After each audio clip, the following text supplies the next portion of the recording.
Hello dear student, welcome in the class of biology. We are discussing here class 11th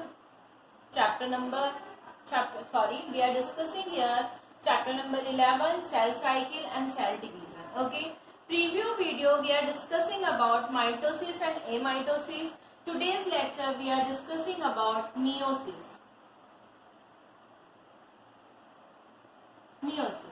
If we talk about meiosis was first discovered by August Weismann. Okay, August Weismann was the scientist who first described about meiosis in year 1887, right? Later meiosis जो था, term meiosis term सबसे पहले term meiosis किसने use की थी? दो scientist थे, farmer और मोरे. फार्म एंड मोरे, ये जो साइंटिस्ट थे इन्होंने 1905 में सबसे पहले क्या करा था? टर्म मियोसिस को यूज किया था. अगर हम इसके अंदर बात करते हैं तो मियोसिस जो होती है जनरली कैसा होता है, इसका अकरेंस क्या किसके अंदर देखने को मिलता है? मियोसिस जो होता है जनरली सिर्फ और सिर्फ यूकैरियोट्स सेल जो होती हैं, यूकैरियोटिक सेल के अंदर ही ये देखने को मिलता है. यूकैरियोटिक सेल की अगर हम बात करते हैं तो उनमें ही देखने को मिलता है. और मियोसिस जो होता है जो गैमेट फॉर्मेशन होता है, गैमेट्स जो होते हैं एनिमल्स के अंदर, उन गैमेट्स के अंदर रिप्रोडक्टिव सेल के अंदर ही क्या करते हैं? मियोसिस देखने को मिलता है. जनरली अगर हम बात करते हैं तो जनरली कैसा होता है? ये जो होता है मियोसिस, ये oocyte, स्पर्मेटोसाइट और स्पोरोसाइट, इन तीन टाइप में मियोसिस देखने को मिलता है ना. और इसका ड्यूरेशन भी क्या होता रहता है? चेंज होता रहता है सेल के अकॉर्डिंग. फीमेल के अंदर ओवा बनाने के लिए, मेल के अंदर स्पर्म बनाने के लिए, और स्पोर्स के कुछ स्पीशीज में स्पोर प्रोडक्शन में ये क्या करता है? हेल्प करता है. कौन? मियोसिस. अगर हम बात करते हैं मियोसिस के एसेंशियल फीचर्स क्या होते हैं, तो इसकी फीचर्स होते हैं कुछ ये: 2 successive division without DNA replication between them, है ना. इसके अलावा सिनेप्स का होमोलॉगस सिनेप्सिस करता है, ये सिनेप्सिस ऑफ होमोलॉगस क्रोमोसोम. इसके अलावा अगर हम बात करते हैं तो क्रॉसिंग ओवर ऑफ सेगमेंट्स, है ना, इसमें हेल्प करता है. इसके अलावा सेपरेशन ऑफ सिस्टर क्रोमेटिड्स, है ना, इसमें भी क्या करता है? हेल्प करता है. अगर हम बात करते हैं तो जो होता है ये थोड़ी सी माइटोसिस के कंपेयर में थोड़ी कॉम्प्लिकेटेड प्रोसेस होती है. वहां पे हमने क्या देखा था कि एक सेल से 2 सेल्स का फॉर्मेशन होता है, बट यहाँ पे क्या होता है? यहाँ पे 1 सेल से 4 सेल का फॉर्मेशन होता है. मतलब ये जो स्टेज होती है 2 स्टेज में कंप्लीट होती है. सबसे पहला होता है इसके अंदर first meiosis division, first meiosis division. Then इसके बाद इसके अंदर कौन कौन सी स्टेज?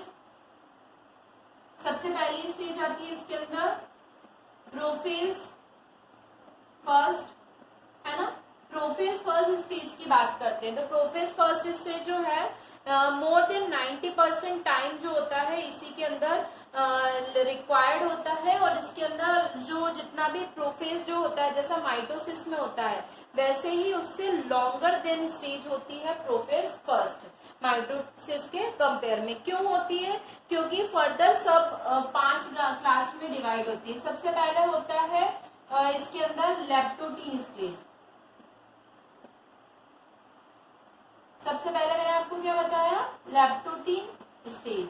लेप्टोटीन स्टेज की बात करते हैं तो ये कैसी होती है, already the centriole already duplicate move apart as a pair, है ना। और इसके अंदर क्या होता है, एस्टर रे जो होती है वो अपेयर होना चालू हो जाती है, और पेयर जो होते हैं वो कैसे होते हैं, सेंट्रल में इकट्ठे होने लगते हैं। दैट मीन्स इसका एक और नाम होता है fine thread, right. Fine thread like structure में क्या होने लगते हैं, टूटने लगते हैं। और ये इसके जो पैलेट्स होते हैं वो आपस में एक दूसरे से क्या हो जाते हैं, अटैच हो जाते हैं। मतलब इसके जो क्रोमोसोम होते हैं वो कैसे होने लगते हैं, एक दूसरे से अलग होने लगते हैं। दूसरी जो स्टेज होती है वो होती है जाइगोटीन स्टेज। जाइगोटीन जो होता है इसके अंदर होमोलोगस क्रोमोसोम जो होते हैं साइड बाय साइड पेयर में इकट्ठे हो जाते हैं, इसलिए इसको यॉर्क थ्रेड के नाम से भी जाना जाता है। दैट मीन्स मैंने आपको क्या बताया, सबसे पहले प्रोफेज स्टेज हुई। प्रोफेज स्टेज के अंदर क्या होता है, इसके अंदर अगर हम देखेंगे तो इस तरीके की स्टेज देखने को मिलेगी, न्यूक्लियस देखने को मिलेगा, सेंट्रोसोम जो होता है वो देखने को मिलेगा, सेल मेम्ब्रेन देखने को मिलेगी, ठीक है। इसके अलावा इसमें न्यूक्लियस जो होता है वो देखने को मिलता है, क्रोमोसोम, क्रोमेटीन, है ना, ये सारी चीजें देखने को मिलती है। साइटोप्लाज्म पर नेक्स्ट जो लेप्टोटीन होता है उसके अंदर क्या होता है कि ये जो क्रोमोसोम होते हैं ये ऐसे थ्रेड लाइक क्या होते हैं, पूरे सेल के अंदर फैलने लगते हैं। न्यूक्लियस डिसअपियर होने लगता है, सेंट्रियोल्स जो होते हैं एस्टर के फॉर्म में इकट्ठे हो जाते हैं, है ना। ये होती है लेप्टोटीन। जाइगोटीन स्टेज में क्या होता है, एस्टर जो होते हैं पोल्स के ऊपर, एस्टर जो होते हैं वो क्या होते हैं, पोल्स के ऊपर अरेंज होने लगते हैं। एस्टर जो होते हैं वो पोल के ऊपर क्या होने लगते हैं, इस तरीके से अरेंज होने लगते हैं, ठीक है। इसके अलावा बाइवेलेंट जो होता है, बाइवेलेंट न्यूक्लियस का क्या होने लगता है, फॉर्मेशन होने लगता है। इस तरीके से बाइवेलेंट न्यूक्लियस का फॉर्मेशन होने लगता है, ठीक है। सॉरी, बाइवेलेंट क्रोमोसोम का फॉर्मेशन होने लगता है। Pair of homologous chromosome that mean synapse जो होता है वो पेयरिंग होने लगते हैं। और ये जो स्टेज होती है इसके अंदर ये क्या होते हैं, क्रॉसिंग ओवर जो होता है वो इसके अंदर कंप्लीट हो जाता है। और इस तरीके से जो दो पेयर ऑफ होमोलोगस क्रोमोसोम होते हैं वो आपस में एक दूसरे से न्यूक्लियस से पेयर अप कर लेते हैं। फिर थर्ड स्टेज जो होती है दैट इज पैकाटीन स्टेज। ये जो स्टेज होती है इसके अंदर क्या देखने को मिलता है कि जो सिनेप्स क्रोमोसोम थे वो कंटिन्यूअसली कैसे होते जाते हैं, छोटे होते जाते हैं अपने साइज में और थिक होते जाते हैं। ये जो बाइवेलेंट क्रोमोसोम हमने देखे थे इनका साइज कैसा हो जाएगा, छोटा हो जाएगा और ये थिक हो जाएंगे, मोटे मोटे हो जाएंगे, है ना। और एस्टर अभी भी कंटिन्यू क्या करते रहेंगे, मूव करते रहेंगे पोल्स पे। इसके अलावा 4 होमोलॉगस क्रोमेटिड जो होते हैं जिसे हम टेट्राड बोलते हैं उसका फॉर्मेशन होने लगता है। सिस्टर क्रोमेटिन जो होते हैं वो बनने लगते हैं। नॉन सिस्टर क्रोमेटिन भी इसके अंदर देखने को मिलते हैं। और इस तरीके से ये आपस में क्या हो जाते हैं, क्रॉसिंग ओवर करके नॉर्मली ये जो होते हैं टेट्रा ये एक रिकॉम्बिनेशन का क्या कर लेते हैं, फॉर्मेशन कर लेते हैं। और फिर थर्ड स्टेज चालू होती है that is called diploid stage. कौन सी स्टेज देखने को मिलती है फिर उसके बाद,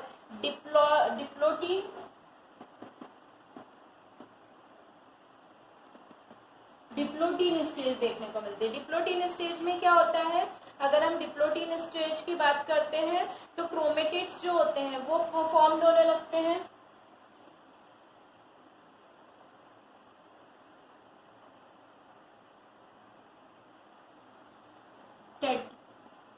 टेट्राड्स का फॉर्मेशन होने लगता है ना।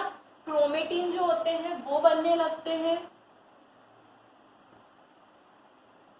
क्रोमेटिन का फॉर्मेशन होने लगता है ना। एस्टर्स न्यूक्लियस जो होता है यहाँ पे इस स्टेज तक आते आते न्यूक्लियस जो होता है वो क्या हो जाता है, डिसअपेयर हो जाता है। ठीक है, न्यूक्लियस पूरी तरीके से क्या हो जाता है, डिसअपियर हो जाता है। और क्या होता है इसके अंदर, किएज्मेटा का फॉर्मेशन होने लगता है, किएज्मा फॉर्मेशन होने लगता है। और फिर ये fifth stage that means prophase first की लास्ट स्टेज में एंटर करते हैं, that is called diakinesis.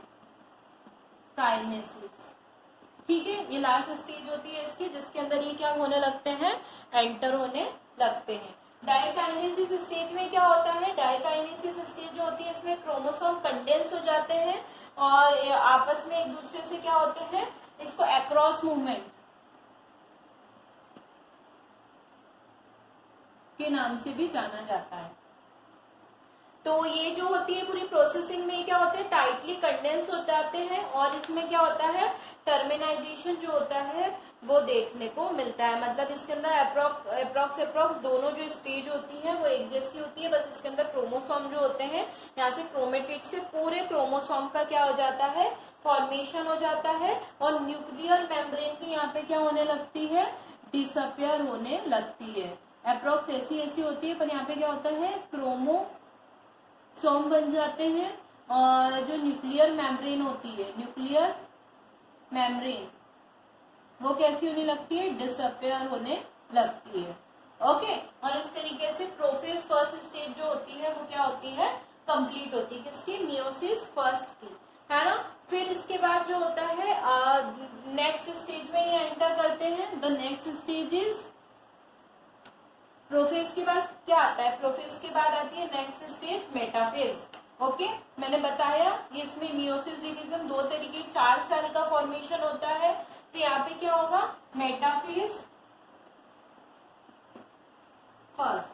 Metaphase first में क्या होता है कि ये जो होता है इसके अंदर क्या होते हैं, क्रोमोसोम जो होते हैं वो क्रोमोसोम क्या होते हैं, सेंटर में आ जाते हैं, मतलब है ना, सेंटर में इकट्ठे हो जाते हैं इस तरीके से, है ना। इस तरीके से सेंटर के अंदर इकट्ठे होते हैं। कंटिन्यू फाइबर जो होते हैं, स्पिंडल फाइबर उनका, और रेस्टर जो होते हैं वो इक्वेटोरियल पे अरेंज हो जाते हैं और इनसे क्या होता है, स्पिंडल फाइबर का इस तरीके से फॉर्मेशन होने लगता है। ठीक है, इसके बाद क्या, ये इक्वेटोरियल प्लेन पे इकट्ठे हो गए,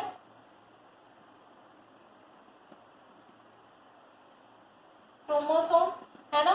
फिर इसके अंदर क्या होता है, होमोलॉगस क्रोमोसोम जो होते हैं वो तो आपस में एक दूसरे से क्या होने लगते हैं, सेपरेट होने लगते हैं। नेक्स्ट स्टेज जो होती है मेटाफेज के बाद, that is anaphase stage, anaphase stage first, है ना। इसके अंदर क्या होने लगता है, ये जो होते हैं स्पिंडल फाइबर, ये स्पिंडल फाइबर अपने साइज में छोटे होते जाते हैं, है ना। और एस्टर की तरफ ये जो क्रोमोसोम होते हैं अपने होमोलॉगस पेयर के साथ इस तरीके से अट्रैक्ट होते जाते हैं, है ना। ये इसकी तरफ क्या होते जाते हैं, अट्रैक्ट होते जाते हैं और ये आपस में एक दूसरे से क्या होने लगते हैं, सेपरेट आउट होने लगते हैं। इसके बाद लास्ट स्टेज जो होती है that is telophase first stage. इस स्टेज में क्या होने लगता है कि जितने भी क्रोमोसोम बने थे उसमें धीरे धीरे क्या होते हैं, एस्टर्स जो होते हैं वो तो डिसअपियर होने लगते हैं। एस्टर के डिसअपियर होने के साथ साथ न्यूक्लियस जो होता है वो अपीयर होने लगता है। एस्टर्स जो होते हैं वो एस्टर्स क्या होने लगते हैं, एस्टर्स जो होते हैं वो क्या होने लगते हैं, डिसअपियर होने लगते हैं, डिसअपियर ऑफ एस्टर्स, है ना। और न्यूक्लियस जो होता है वो क्या होने लगता है, न्यूक्लियोलस अपीयर होने लगता है। यहाँ पे क्या होता है, न्यूक्लियोलस जो होता है ना वो क्या होने लगता है, अपीयर होने लगता है, अपीयरिंग ऑफ न्यूक्लियस। ठीक है, ये इसके अंदर क्या होता है देखने को मिलता है। और इसके बाद क्या होता है, एंड में 2 डॉटर